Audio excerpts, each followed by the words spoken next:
Let's join Marquis de Lafayette Funk. Marquis de Lafayette Funk is a mouthful. Et for short. 5 weeks before I was born, my father, Isaac Funk, was in Peoria honoring that French general who helped save this great country of ours in our struggle for independence against Great Britain. At Lafayette took a chance, cast his lot with a group of states desirous of independence. Yep, a name and expectations to live up to.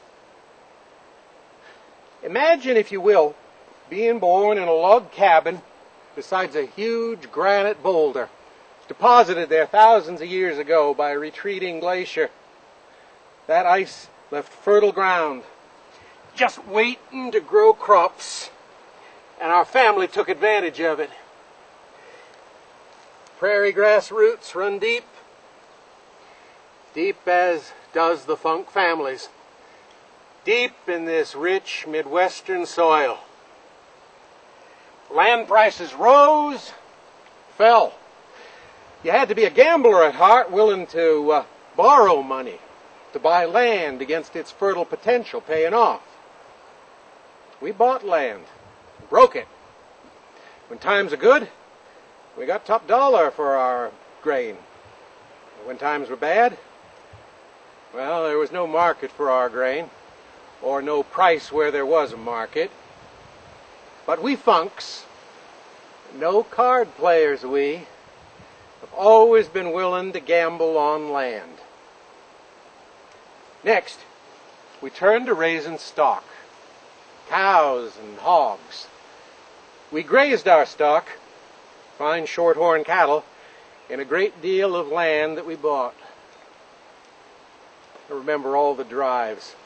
Hogs to Cincinnati with my father, cattle to Chicago, Milwaukee, Galena. Wind, rain, storms, ice, flooding, all the elements were in cahoots to make us turn back, to give up. Once, a sleet storm overtook us, and we had to axe footholds in the ice. We tied the back legs of the hogs together to keep them from slipping. It wasn't until 18 days later, when a heavy snowfall fell, that we were able to proceed. Those were the days. Cows. Cattle breeding and production drive this economy.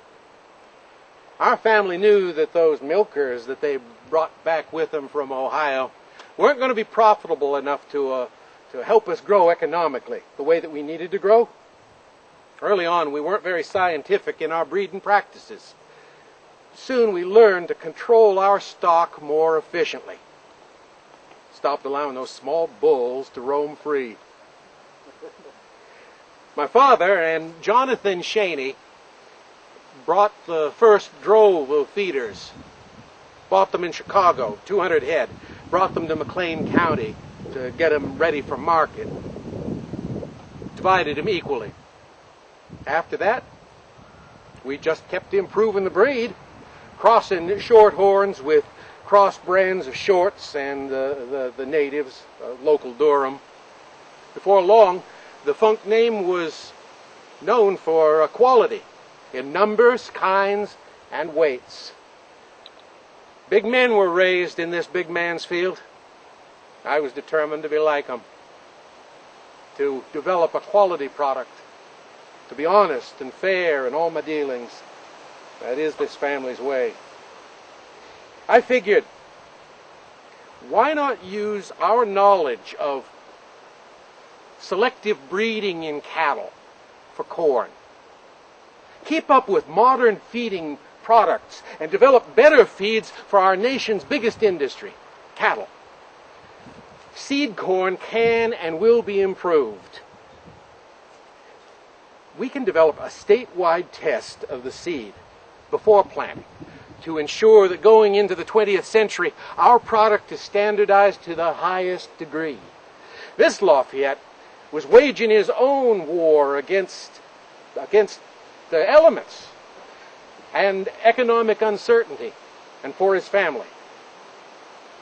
Now, as important as cows and cattle and corn are for me, family is most important. built a home out of timber from this family land. Bride's gift for my Lib. Met her in college. Still in love with her after all these years. Lots of rooms. 13 to be exact. For Lib's Behano and for all the children that we'd have. Turned out we'd have 3 boys. One died at 1.5 years. But Eugene Duncan, ED for short, and Marquis the Loss have proved that corn and cattle aren't the only quality products the Funks have provided this world. ED improved the corn hybrid.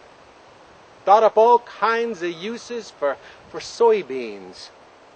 And the Loss, one with the Marquis name, he was a genius when it came to electricity. That home was as solid as the granite boulder that stands here in the grove. Marquis de Lafayette. It's a name to be inspired by. We Funks grew honest, independent, self-sufficient families rooted in the land. What that glacier left as it passed by on its retreat, you will continue nurturing. I predict that future generations will build on the work of those who came before and continue the important work of this nation.